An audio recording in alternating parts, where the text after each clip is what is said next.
What if I told you that one of the most legendary resorts on the Las Vegas Strip is quietly falling apart from the inside out? Caesar's Palace, the property that defined Vegas glamour for nearly 60 years, is now being called a ghost town by the very people who built it. Former employees are finally breaking their silence, and what they're revealing is shocking. Today we're exposing the 10 reasons why Caesar's Palace is losing everything that once made it great. And the final reason will change the way you see Caesar's Palace forever. Number 10. Caesar's feels too expensive for what you get. For decades, Caesar's Palace sold a simple promise: luxury you could afford. But somewhere along the way, that promise quietly disappeared. Tourists today are reporting the same frustrating pattern. Prices keep climbing while the experience stays stuck in place. Resort fees alone now top $56 a night, tacked on after you book. Self-parking runs $20 per day. Valet, $50. Want early check-in? That's another $65 if they can even find you a room. And the nickel and diming doesn't stop at the front desk. Guests have reported paying $25 just for 4 coffee pods in the room, $8 for a single bottle of water. Move something in the minibar by accident, and the sensors charge your account automatically. One visitor described it bluntly: constantly felt like our pockets were being fleeced. Meanwhile, newer properties on the Strip are offering sleeker rooms, lower fees, and better service. Places like Resorts World and Fontainebleau rolled out modern amenities without the legacy pricing baggage. For many travelers, the math stopped making sense. Why pay Caesar's prices for a Caesar's experience that no longer feels like Caesar's? Former employees say they saw the shift happening from the inside. The focus moved from guest satisfaction to squeezing revenue from every corner. And when guests started walking, nobody seemed surprised. But the real trouble starts once you're inside, because what you'll actually find there frustrates guests even more. Number 9. Long lines and short staffing. Picture this: you land in Vegas after a long flight. You're ready to check in, drop your bags, and hit the Strip. But when you walk into Caesar's Palace, you're greeted by something you didn't expect: a line that stretches across the lobby. Former employees say this scene has become painfully common. After years of staffing cuts and restructuring, the teams that once made Caesar's run smoothly have been hollowed out. Front desk agents are juggling more guests than ever. Restaurant servers are stretched across multiple sections. Housekeeping requests that once took minutes now take hours. One former busser at Caesar's Palace described picking up shifts on an on-call basis. He said calls have become rare, and when he does work, the floor feels understaffed. He's applied to other jobs with no luck, despite nearly a decade of hospitality experience. The ripple effects hit guests hard. Reviews consistently mention long waits at check-in, slow food service, and rooms that aren't ready even hours after arrival. One guest said the walk from room to anywhere took 15 to 20 minutes, and with poor signage, many in their group got lost, making everything take even longer. Caesar's once prided itself on white glove service, staff members who remembered your name, attendants who anticipated your needs. But when you cut the people who delivered that experience, what's left is a luxury brand running on fumes. And the cracks don't stop at service, because behind the gilded walls, some guests are finding rooms that feel like time capsules from another era. Number 8. Outdated room products. When Caesar's Palace opened in 1966, it was the most ambitious resort Las Vegas had ever seen. Nearly 60 years later, some of its rooms feel like they haven't caught up. Former employees point to a harsh truth: the property has 6 different towers, and not all of them have received equal attention. While Caesar's has poured money into renovating select towers, including a $100 million overhaul of the Palace Tower and a recent refresh of the Colosseum Tower, older sections have lagged behind. Guests staying in the Julius Tower, the property's original structure, have described worn carpets, dim lighting, and bathrooms that feel dated. One reviewer called the carpet in their room decades old with matted filth. Another mentioned towels that were flat, tough, and worn out. For a resort that charges premium prices, those details sting. The contrast becomes painfully clear when you compare Caesar's to its newer neighbors. Properties like Resorts World and Fontainebleau opened with spotless interiors, modern fixtures, and tech-forward amenities. Even legacy competitors like the Venetian and Bellagio have kept their room products feeling fresh. Caesars has acknowledged the problem.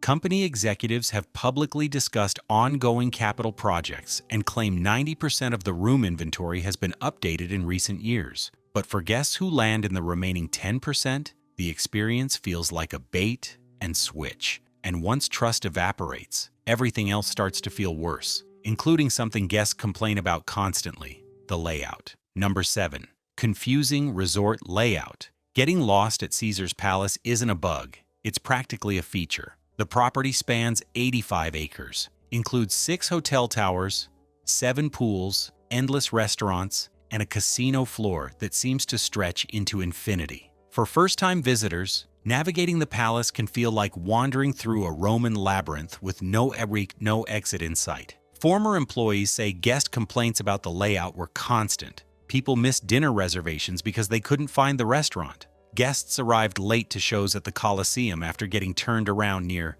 the Forum shops. Some visitors gave up on exploring altogether, opting to stay near their tower rather than risk another 20-minute detour. One travel blogger summed it up simply: "It will be confusing to find your room when you first arrive since they don't give you a map." Caesars has tried to address the issue with digital kiosks, color-coded signage, and mobile apps, but the sheer scale of the property works against them. Each tower connects to the casino floor through different pathways, and design cues that seem obvious to regulars confuse newcomers. The frustration hits repeat visitors especially hard.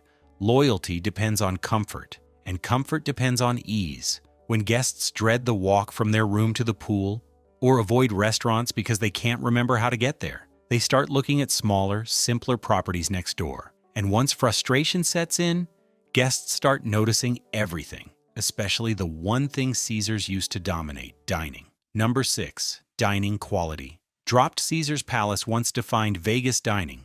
Celebrity chefs lined up to open flagship restaurants. The Bacchanal Buffet became legendary.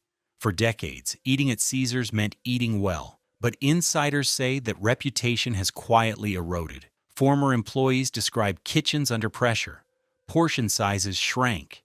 Menus were simplified. Consistency, once a hallmark of the palace's culinary program, became harder to maintain as experienced staff left and weren't replaced. The focus shifted from creating memorable meals to managing costs. The closures tell part of the story. Mr. Chow, the lavish Chinese restaurant that once served $1,000 gold-wrapped filet mignon, shut its doors in May after a decade at the property. Gordon Ramsay Pub and Grill closed earlier in the year to make way for a new concept. Rouse, the beloved Italian spot, is gone too.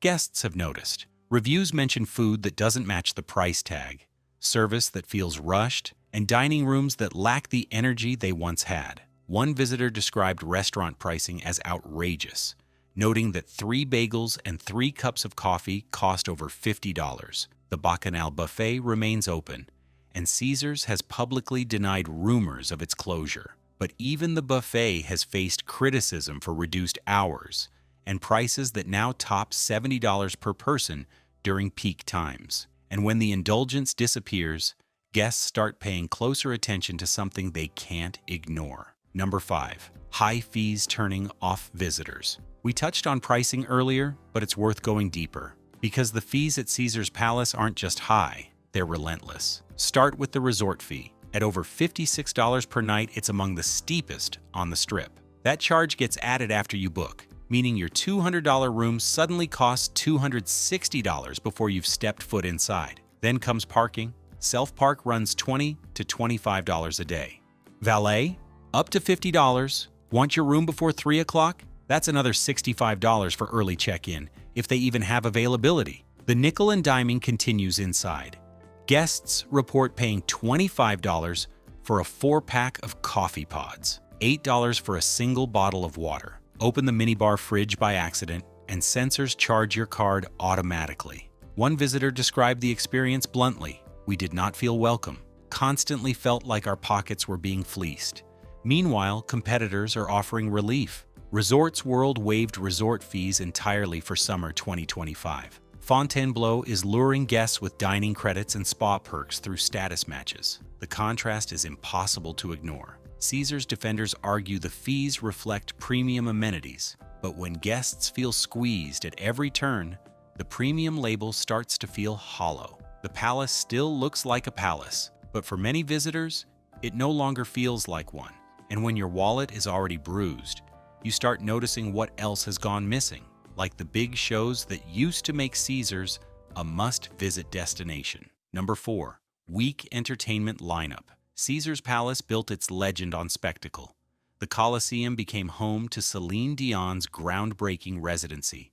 Elton John followed. So did Cher, Bette Midler, and Adele. For decades, walking into Caesars meant walking into the entertainment capital of Vegas, but that dominance has quietly eroded. In 2021, Caesars Entertainment made a dramatic move. The company shut down multiple smaller venues across its properties, including the beloved Cleopatra's Barge at Caesars Palace. That floating lounge had operated since 1970 and hosted everyone from Wayne Newton to Dionne Warwick. Gone, demolished, replaced by a cocktail bar. The cuts didn't stop there. Shows like Chippendales, Crazy Girls, and Tenors of Rock were canceled. Smaller venues at Paris, Planet Hollywood, and Bally's closed without warning. Producers were charged thousands of dollars just to remove their equipment. What remains at Caesars Palace is top-heavy. The Colosseum still hosts superstars like Rod Stewart and Kelly Clarkson, but those tickets run $300 to $500 or more. For casual visitors looking for affordable fun, the options have dried up. The strategy shift tracks with statements from Caesars leadership. The company has openly prioritized gambling over entertainment, cutting what it considers non-essential programming. But for guests who remember what Caesars used to offer, the trade-off feels like a loss. When there's less reason to visit, fewer people show up, and that opens the door for someone else to steal your crown. Number 3, competition just got better. For decades, Caesars Palace sat at the center of the Strip's gravity, the prime location, the iconic name, the place everyone had to see. But in 2025, the balance of power is shifting. Resorts World Las Vegas opened in 2021 and immediately changed the game. Sleek, modern rooms, affordable food courts, no resort fees during peak summer months. The property positioned itself as a value alternative without sacrificing quality. Then came Fontainebleau. The 67-story tower finally opened in late 2023 after nearly 2 decades of delays, and it arrived with swagger. The tallest building in Nevada, over 3,000 rooms, celebrity chef restaurants, a massive nightclub. Time magazine named it one of the world's greatest places in 2024. Both properties are aggressively courting guests who might have defaulted to Caesars. Fontainebleau offers status matching with $150 dining and spa credits. Resorts World dangles free parking and complimentary nights for loyalty members. The perks are real, and travelers are paying attention. The irony cuts deep. Caesars once defined what a Vegas resort should be. Now newer properties are using that playbook against them, delivering fresher experiences at lower price points. Former employees saw the shift coming. When you stop investing in the guest experience and start squeezing every dollar, loyalty evaporates. And once guests discover shinier options, convincing them to come back gets a lot harder. But even competition isn't the full story, because the most damaging changes happened behind the scenes. Number 2. Management restructuring shook up operations. In July 2020, a small company called Eldorado Resorts completed something remarkable. It acquired Caesars Entertainment in a $17.3 billion deal, becoming the largest casino operator in the United States overnight. On paper, it looked like a triumph. In practice, former employees say it created chaos. Eldorado's leadership, led by CEO Tom Reeg, brought a philosophy built on cost efficiency. The company had earned its reputation by squeezing profit from regional casinos, but applying that model to a flagship property like Caesars Palace proved more complicated. Within months, executive ranks were gutted. In January 2024 alone, up to 10 entertainment executives left the company in a single day. Marketing teams were restructured. Creative staff behind the Caesars Sportsbook app were cut. The layoffs rippled across departments, leaving those who remained stretched thin and uncertain. Former workers described the aftermath in stark terms: miscommunication between teams, scheduling chaos, lower morale on the floor. One longtime bartender who retired from the company put it bluntly: the town was run by real businessmen 50 years ago, not corporate bean counters. 5 years after the merger, the results speak for themselves. Caesars stock has lost nearly half its value, making it the worst performer among major Las Vegas casino companies. A recent Bloomberg report noted that investors are losing patience. Leadership transitions are never easy, but when they disrupt a property's culture, guests feel it too. And that brings us to the number one reason Caesars is struggling, because what's been lost isn't just staff or revenue, it's something deeper. Number 1. Caesars lost its identity. When Caesars Palace opened in 1966, it promised something radical. Every guest would be treated like a Caesar. The architecture, the service, the attention to detail, all designed to make ordinary people feel like Roman emperors. That identity defined the property for nearly 60 years. It's why Frank Sinatra showed up, why The Hangover made it famous, why millions of tourists put Caesars on their bucket list. But former employees say that identity has quietly slipped away. The closure of Cleopatra's Barge erased 50 years of history. The demolition of the iconic rotunda, scheduled for 2025, removes another piece of the palace's soul. Longtime restaurants have vanished. The Laurel Lounge, where high rollers once enjoyed complimentary food and drinks, is gone. What replaced them? Cocktail bars designed to maximize rent, food halls that feel interchangeable with any other strip property, a focus on efficiency over experience. Guests notice the difference. Reviews increasingly describe Caesars as overpriced for what you get. Visitors who remember the old days say the magic is missing. The property still looks impressive, but it no longer feels special. One former customer, quoted in a Bloomberg article, said it plainly: the company has lost its way. Caesars Palace isn't just competing against newer resorts, it's competing against its own legend. And right now, the legend is winning. Can the palace reclaim what made it great? Or has the dream of treating every guest like royalty finally faded for good?